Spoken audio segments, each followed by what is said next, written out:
दोस्तों, आज आपके लिए एक प्रेरणास्पद कहानी वैभव की तलाश। दोस्तों, अफ्रीका महाद्वीप के एक गांव में एक किसान रहता था। वह भी अन्य लोगों के समान अमीर बनना चाहता था। अमीर बनने की चाह लिए हुए वह उसने अपना खेत बेच दिया और हीरे की खोज में चल दिया।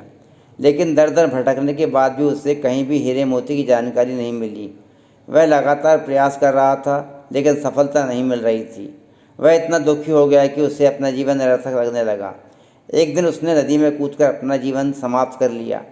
दोस्तों, जिस किसान ने वह खेत खरीदा था वह बहुत मेहनती था। उसने खेत से लगी नदी में जाकर देखा। वहाँ उसे कुछ चमकीले पत्थर दिखाई दिए जिनसे प्रकाश निकल रहा था। एक दिन उस किसान के घर कुछ मेहमान आए। उनमें से एक मेहमान ने कहा कि क्या तुम्हें इसका मूल्य मालूम है? तब उस किसान ने नकारात्मक मुद्रा में अपना सिर हिलाया। उस विशिष्ट मेहमान ने कहा कि यह साधारण पत्थर ना होकर हीरा है। तुम्हें यह कहाँ से मिला? तब उस खेत को खरीदने वाले किसान ने कहा कि यह पत्थर मुझे नदी किनारे मिला है। वहाँ तो ऐसे बहुत से पत्थर चमक रहे हैं। किसान तथा जानकार मेहमान खेत पर पहुँचे। उन्होंने कुछ पत्थर चुनकर उन्हें जांच के लिए भेजा। तब मालूम पड़ा कि वे सब साधारण पत्थर न होकर के हीरे हैं। खेत खरीदने वाला किसान उस हीरे की खदान की वजह से अमीर हो गया। जिस बेचारे किसान ने वह खेत बेचा था वह धन की तलाश में अफ्रीका के विभिन्न भागों में भटकता रहा, जबकि धन तो उसके कदमों तले ही था।